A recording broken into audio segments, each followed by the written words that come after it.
up, Raider Nation? Welcome back to another episode of the Raider Lounge podcast. Today, we're joined with Jordan Reid from ClimbThePocket.com, a NFL draft enthusiast, and he has a lot of good content on Twitter at JReid Draft Scout. So check him out there. What's up, Justin and Gavin?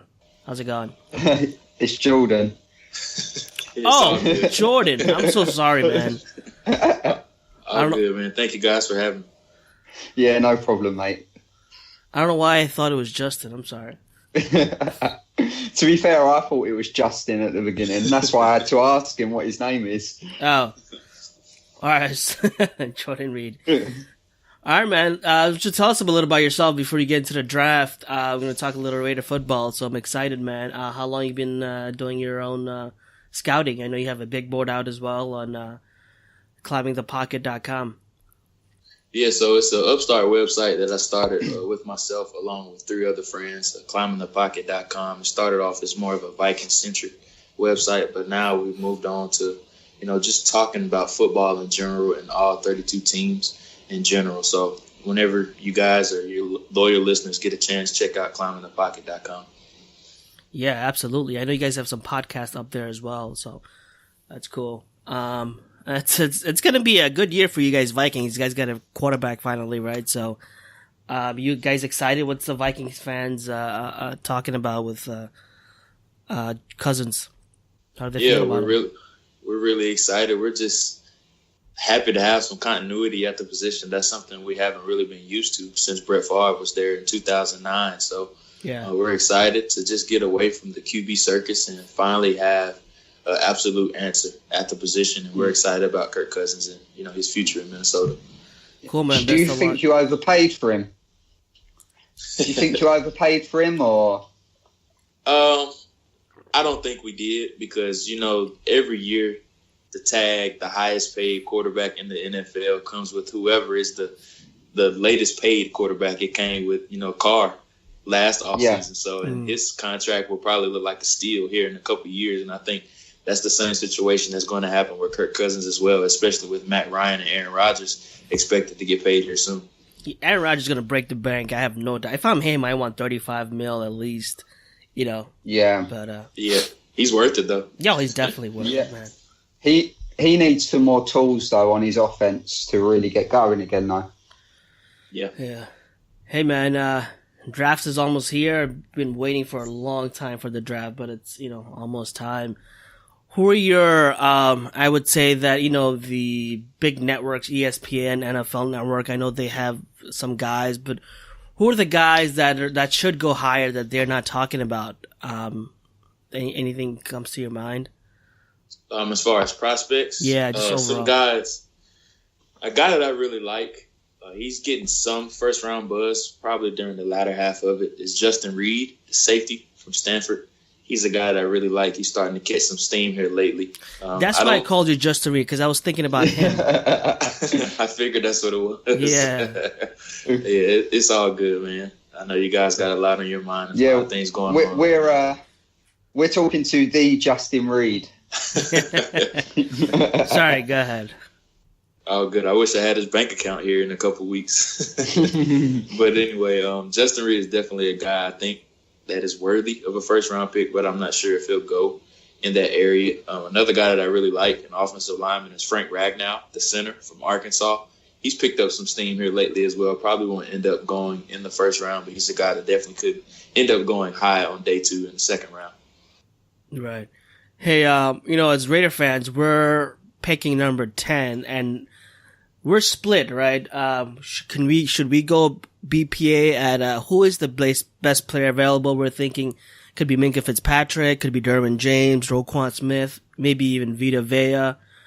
Or if we go pass rusher, Bradley Chubb probably won't fall. Maybe some guy like Harold Landry. Where do you see?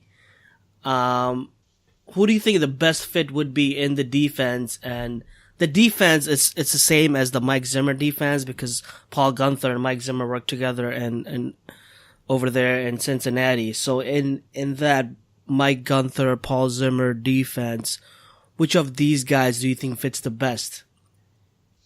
Yeah, so the Raiders are in a definitely an interesting situation. They have 11 picks total in this NFL draft, so there's a lot of different ways that they can go. They were unlucky at the coin flip with the 49ers. They ended up getting the 10th pick instead of the 9th pick. And I called that the Roquan Smith sweepstakes. I thought whoever won that coin toss probably was going to get Roquan Smith. But I think the Raiders, I think they should go best player available at this pick. And whether that's, Derwin James, Micah Fitzpatrick, or Roquan Smith, I think any of those guys would fill a position of need. But my personal preference, I think when you think about John Gruden's defense when he was with the Raiders back in the day, or even with the Tampa Bay Buccaneers, they always had a really good middle linebacker. And Derek Brooks is that first guy that comes to mind. And I think inserting a guy like Roquan Smith in the middle of their defense would give him that Derek Brooks style of player. So I think Roquan Smith will be a great pick at number 10 for the Raiders. Yeah, absolutely. I was just going to say, is there any team, say for instance, all them players that we just mentioned are gone. Is there any suitable trade partners you can see looking to trade with the Raiders? I think it just depends on if a quarterback falls. If a quarterback falls, maybe to that 10th pick. I don't really see one of those top guys falling to that 10th pick. But if a situation like Micah Fitzpatrick continues to fall and the Raiders really aren't interested in him or high on him, maybe they could slide back a couple picks with a team like the Green Bay Packers at 14 when they were coming up for a guy like Micah Fitzpatrick, and the Raiders could slide back and still get a guy that's high on their board. Yeah, because there's talks of obviously New England have shown an interest in Lamar Jackson. Yeah. I mean, if he's on the ball, if he's on the board, would you say that is a real possibility that they could look to trade up with us to take a player like that and give us their first round picks? Because I think that would probably be smart in a sense if the players that have gone on the board anymore. I think that would be a smart move because obviously you can address more areas, I suppose, and you can really go more best player available in that scenario. Yeah, I definitely could see that. And, not just New England, even a team like the Arizona Cardinals or the Buffalo Bills. The Cardinals have the 15th pick and the Bills have the 12th pick right now. So if a guy like Lamar Jackson does fall to that 10th pick, I can see one of those guys trading up to the 10th pick to ensure that they get Lamar Jackson. Yeah, I'd say that the Raiders are in a very strong position right now. Due to obviously holding the 10th pick, we're kind of in between, 1 and 15. We're the middle of that, aren't we, really? So if people start falling, I'm pretty sure Reggie McKenzie's phone is going to be, buzzing because obviously these teams are looking to get a quarterback for their future. Yeah, absolutely. I agree with that. And I think the Raiders are going to do a lot of shuffling in this draft because they have so much ammo. Having 11 picks, that's a lot of picks and a lot of ammo that they can use to move around in this draft to fill a lot of the needs that they have currently. Yeah, because we've got, I was just going to say, we've got 4 6th-round picks. I can actually see that being reduced and trading happening around that to kind of get up to get who we want in the later rounds. Yeah, I could definitely see that, and I could see them moving up, even from their 2nd or 3rd round pick at 42 or 74, packaging some of those 6th round picks to move up to get a guy that's slipping in the 2nd or 3rd round. Yeah. Hey, Jordan, I wanted to ask you about Tremaine Edmonds. We were watching film on that guy, and he's obviously a physical freak, 6'5", 253, runs a good 40, but he seems a lot raw. Now, sometimes he doesn't fill the right gap in the run defense. Do you look at his upside? Can you draft a guy like that at 10th overall just because of the upside? Yeah, absolutely. And, you alluded to earlier how Mike Zimmer's defense is very similar to Paul Guenther's defense when they worked together in Cincinnati.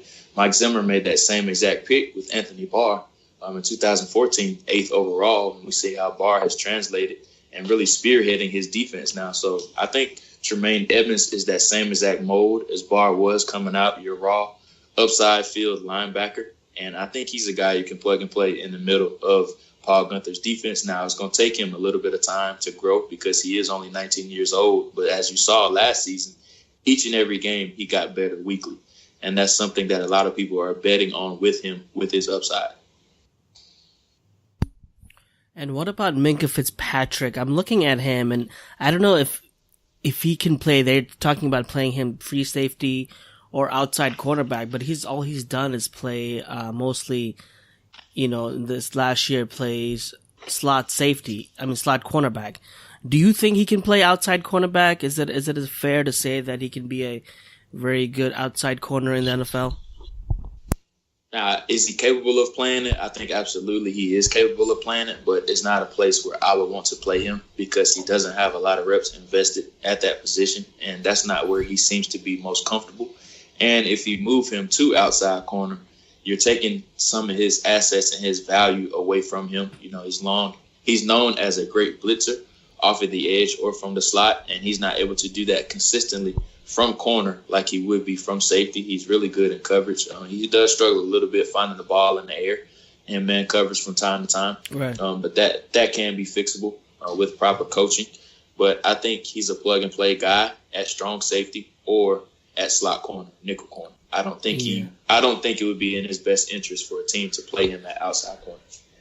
One of the other positions of need was a 3-technique pass rusher. Who are the best pass rushers? Just, forget the run for a second, but just to rush the passer from the 3-technique. Who are the best ones in the draft available right now? Yeah, so I don't think they're in the position to take one that high with the 10th pick. I don't think any of the guys at that position are worthy of a pick that high. But in the second round, you talk about a guy like a Daron Payne. I think he would be a good fit up front for what the Raiders want to do. He's a guy that's known for stopping the run. He's not really your natural pass rushing 3-technique, but if you need a guy to plug and play against the run, I think he's a guy that definitely could be the answer there. And if they want to wait until the third round and pick number 74, I think Nathan Shepard for Fort Hays State, small school guy, I think he's a guy that could be another viable option at that pick. What are your thoughts on... Where do you... Sorry, JB. I was just going to say, where do you stand? Obviously, just talking about these 3 techniques and stuff. Where do you stand with Taven Bryan? Oh, right. I'm a big fan of him. I think he's worthy of a first-round pick. I think he will end up going in the back end of the first round. Atlanta Falcons would be a good spot for him. And I think if the Raiders do want him, they'll have to trade back into the first round or the early part of day 2. I love his energy. I love his motor. His football IQ was a little bit low, so that needs to be cleaned up and improved upon with him. But I think he's a guy that has a lot of upside. Yeah, definitely. One guy I was looking at maybe 3rd or 4th round was R.J. McIntosh as a pass rusher. What are your thoughts on him? I know he's a little not that good of a run blocker, but it intrigues me as a pass rusher. Yeah, I mean, he got better as the year went on, especially last year. He had a very productive career in his time at Miami. His sacks went up every single year that he was there. And his tackles for loss increased every single year as well. 2016, he had 9.5. And 2017, he had 12.5, I believe it was. That's off the top of my mind, so don't quote me on that. But I know it definitely got better. As it went on. So he's more of a pass rusher as opposed to a run defender. And I think that's something that could be an asset to the Raiders defense. Yeah, definitely. I was just going to speak about the running backs, actually. What do you think about the Raiders' current running back situation, and who in the draft do you think will suit the Raiders the most in what Gruden wants to do with his offense? They signed Doug Martin, who I think it will most likely serve as Marshawn Lynch's backup at this point. But I still think they need that change of pace guy behind those 2 guys. And they really need a future guy there as well. I don't think Marshawn Lynch or Doug Martin is a future guy there. And you talk about some more down-the-line guys, maybe in the 3rd round. I think Nick Chubb would be a viable option, the running back from Georgia. I think he's a guy that could give him tremendous value at that spot.